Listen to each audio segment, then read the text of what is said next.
তো শাপলা কলি তারা দিতে পেরেছেন, মানে শাপলাও দেওয়া সম্ভব। শাপলা কলি যদি অন্তর্ভুক্ত করা যায়, এটা কি এমন একটা জায়গা দাঁড় করায় না যে তারপরে তোমরা যা চেয়েছো সেটা আমরা দিলাম না। বাংলাদেশের মানুষের গণতান্ত্রিক অধিকারের বিরুদ্ধে বিএনপি নোট অফ ডিসেন্ট দিয়ে রেখেছে। এবং একই সাথে এখানে 270 দিনে তারা এগুলো করতে পারবেন না। 270 দিন মানে 9 মাস, দিনের হিসাবে বললে বোঝা যায় না। 9 মাসে ইলেক্টেড যারা জনগণের কাছ থেকে ম্যান্ডেট প্রাপ্ত, তারা এসে যদি এই কাজগুলো করতে না পারেন, তার মানে এটা পরিষ্কারভাবে বোঝা যাচ্ছে এটা স্বয়ংক্রিয়ভাবে কেন করা হবে না। কারণ তারা চান না এটা সফল হোক। এই যে বিষয়গুলো, এই নোট অফ ডিসেন্ট গুলো তারা দিয়েছেন এই কারণেই যে তারা চান না এই বিষয়গুলো বাংলাদেশে ক্লিয়ার হোক। এই যে নিয়োগ পদ্ধতিগুলো, এগুলো বাংলাদেশে গণতান্ত্রিক উপায় হোক, এটাই তারা চান না।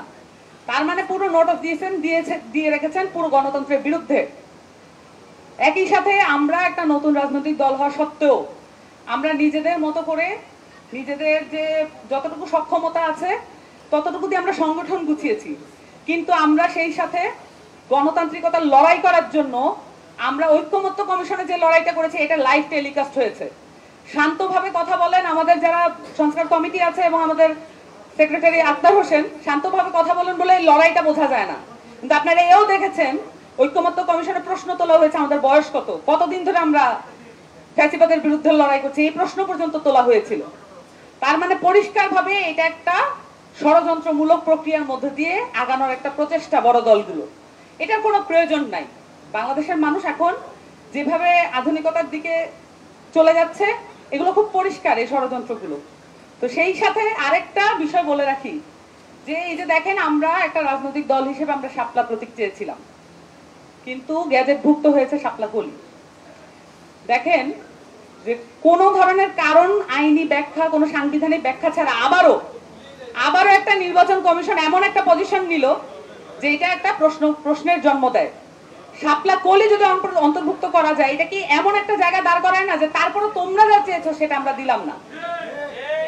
এমন একটা পজিশন দাঁড় করানো হলো যে তোমরা আসলে ফুটো নাই, তোমরা এখনো বাচ্চা। এই যে একটা ন্যারেটিভ দাঁড় করানো হয়, এই ন্যারেটিভটা কার?